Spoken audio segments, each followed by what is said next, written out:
welcome back. Hi, Genevieve. How are you? Oh, Heather, I'm good. How are you? Good. I am awesome. I've got a lovely letter from somebody that says, not sure how to feel about this as their subject line. So I'm hoping we can give them some really good, solid help to make them know how to feel about this. Well, let's see what we can do. Let's get started. I love it. Okay. So this person says, I went on a mini vacation with my boyfriend. We are both in our 50s and we do not live together, been together on and off for around 5 years. In the beginning of the relationship, he did not take any pictures with me. And the first time he ever posted a picture with me on social media was just a few years after we got together. And I felt like I was forcing him to do something that he did not want to do. Moving forward, he stopped posting altogether on social media, but he does like to take pics. I noticed when we got dressed up and went out for the holidays, he even took some selfies.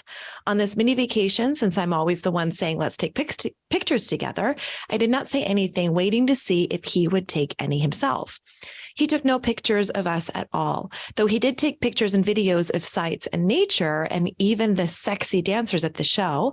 I'm not sure if I'm overreacting to this, but it made me feel really bad.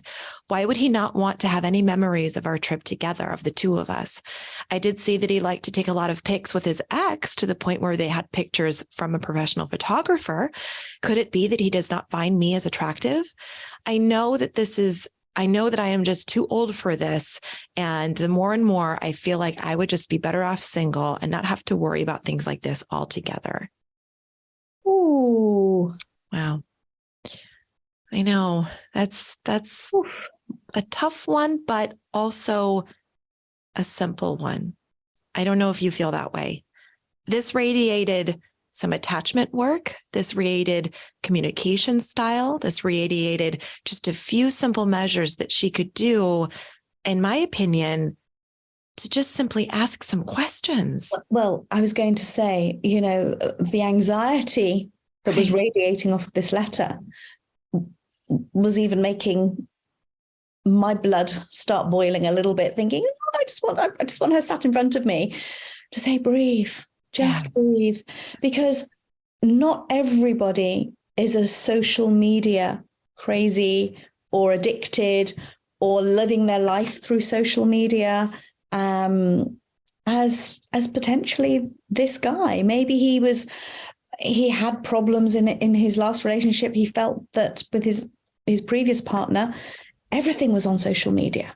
And maybe he doesn't feel the need, maybe he's more secure and more confident about this relationship to not keep doing that and showing the world and telling everybody. Keeping up with the Joneses, if you will. Just being more private. But I think her anxiety perhaps comes from her feeling not so great about herself. Right. And I think that's something she needs to work on. And if she feels more secure about herself, she would be asking him these questions. Right. She'd be saying, hey, you used to post all the time with your ex. Just want to know where we stand with posting. How do you want this to move forward? Is it something you're comfortable doing, or is it something that it was her thing, not your thing, and you just played along with it? Right. Ask the questions, but I wouldn't necessarily show the vulnerability saying something, like, am I not attractive? Do you not find me attractive enough to take pictures of us to put on social media? Because that's something you need to work on privately yourself, rather than openly exposing that to your partner. I think that's something you need to demystify and work out yourself. Absolutely.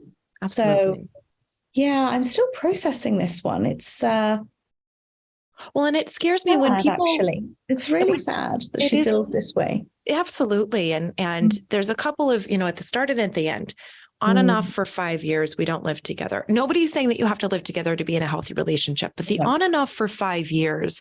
So there's already some instability there that we really need to know at this point, what are we doing here? Right. Yeah. And then at the very end, I feel like it's going to raise insecurities in itself. Exactly. The on off is going to feed the anxiety and create more and more anxiety. And she's probably just waiting for it to be off again. Right. So We're kind of expecting that's our pattern. That's what we do. So that's what I should expect. And then the last part where she says, I feel like I'd rather be alone. Here's the thing. When we do that to ourselves, that means that we're avoiding the heavy stuff. No, you would not rather be alone. We are human beings that are programmed to be connective, to belong with one another, to feel a sense of love and appreciation and affirmations and all of these wonderful things. And so I think the only thing that we can strongly suggest here is there needs to be a really beautiful, open dialogue, not in just one part, but in maybe multiple parts about what you need in your relationship, what he needs. And you two need to explore that, because it feels, just with this one small incident of photos, and he's taking pictures of the sexy dancers, but he's not taking photos of me. I just feel so yucky when I can imagine feeling that and it not feeling very good. And then if you don't address it, it just festers and grows. Oh, it's like feeding the beast. You're feeding the beast. And I think it just gets bigger and hairier, and then it eats you. And then it eats you. Right. So I think there's a couple of things that this lady needs to address. Yes. The first one is, what is their relationship, and what does the relationship mean to her as well as him? Right. Is this a relationship that's healthy, that they both want, that they're both invested and committed to? Right. And if it is, what does that actually look like? Mm-hmm. You know, what does this relationship look like? If it's on or off, sometimes that can create, as we've spoken about, it can create the insecurities, it can create the problems. So I'd really like her, as a number one plan, is to establish, where are they in this relationship? That's the first thing. And that might give her some confidence to say, you know what? Yeah, maybe it is time for it to be over. Maybe it is time for me to move on, but not necessarily be lonely and on my own and single and all that drama that was being talked about. But actually, maybe I need to move on to someone who is going to be committed and connected and wanting to be on the same journey as me.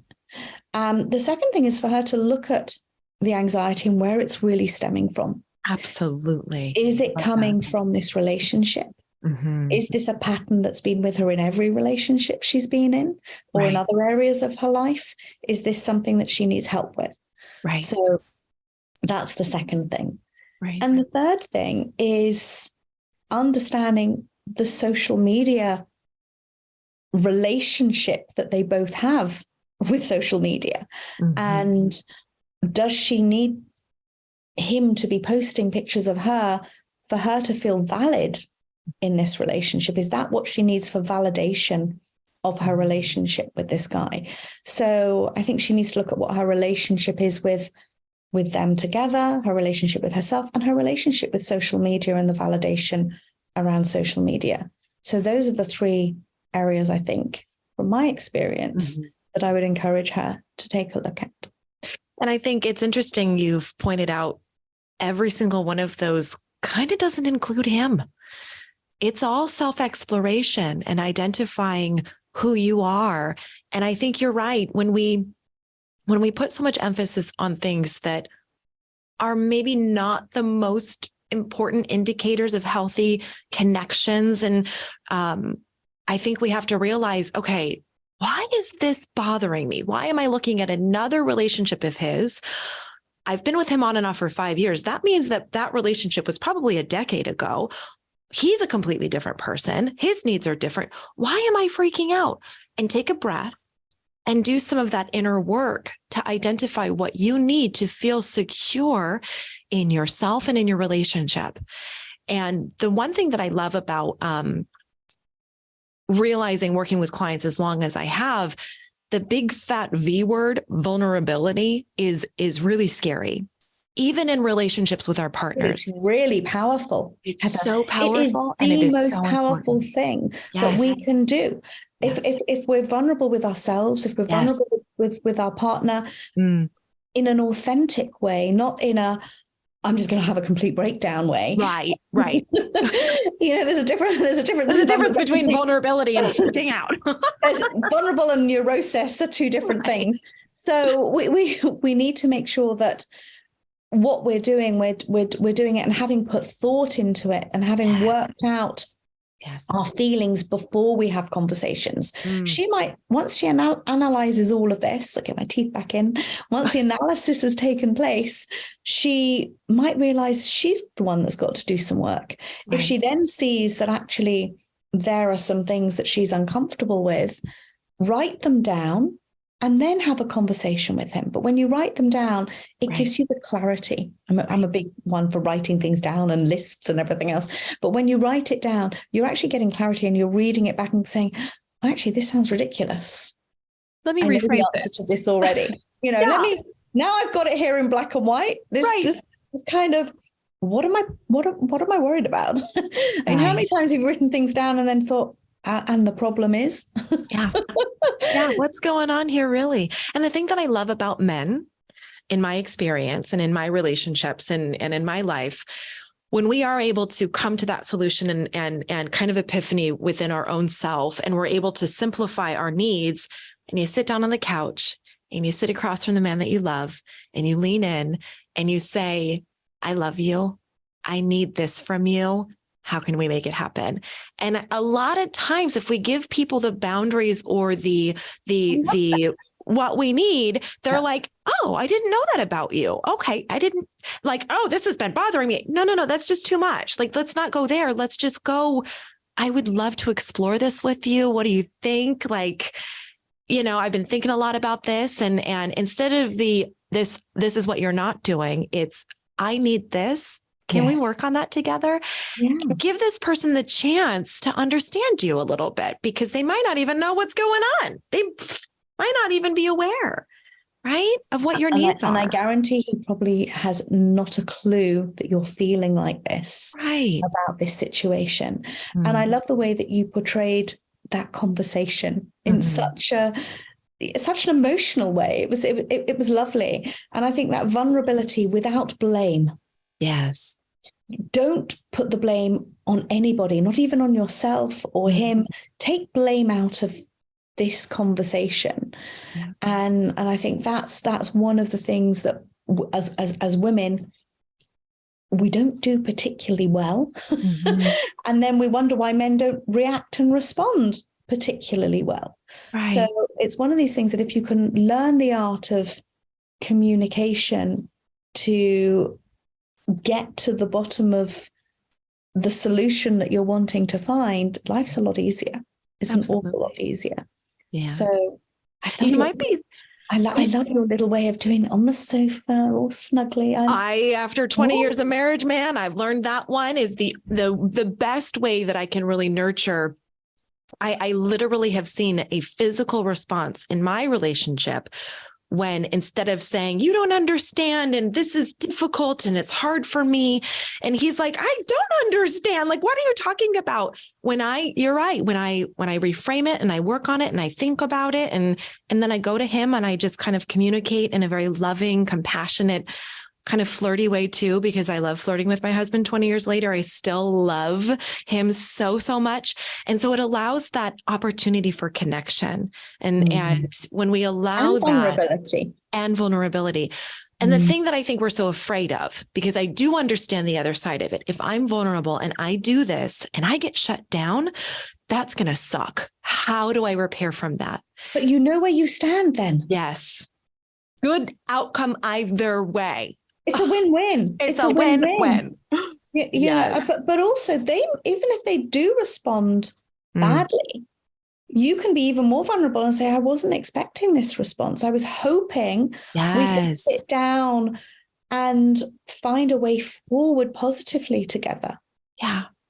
I love that. And you keep consistent with that messaging and that part of yourself, which also offers a gift to the other person to say, you're not freaking out. I don't need to be defensive. You're cool with this? Okay, let me try. We need one person to show up first so the other one can follow suit. That's the nature of the game in relationships, marriage, all of the things. So I think that you might be surprised. I'm hopeful here. I'm really hopeful that maybe the pictures thing that we're identifying, that she might be identifying as something as a negative, it might actually be a cool response where he says, look, my other partner needed that to feel special. I just love being with you. And I take pictures to remind me of us two sitting there and looking at what we were looking at. You might be surprised if you give him the opportunity. Your vulnerability might enlist some vulnerability with him too. So give it a shot. I love it. Absolutely. Yeah, that's great. Good. All right. Well, and don't be a turtle and go into hiding and go into your shell. And, that's the other thing. Let's not do that. Let's lean into vulnerability, lean into connection. You're worth it. It's so important. It's beautiful. So that's the name of the game, I think, for our top tip here. So absolutely. Awesome. All right. Well, we hope this has been helpful. And of course, everybody in the whole wide world, please, please, please like, subscribe. We love helping. We love nurturing you and your relationships and yourself. So if this is helpful, of course, send in letters if you'd like. We'd love to help you. And of course, go to matchmakingcompany.com to check us out and learn more about how we can help you find lasting love. Thank you so much, Genevieve. Until next time. Bye. Bye.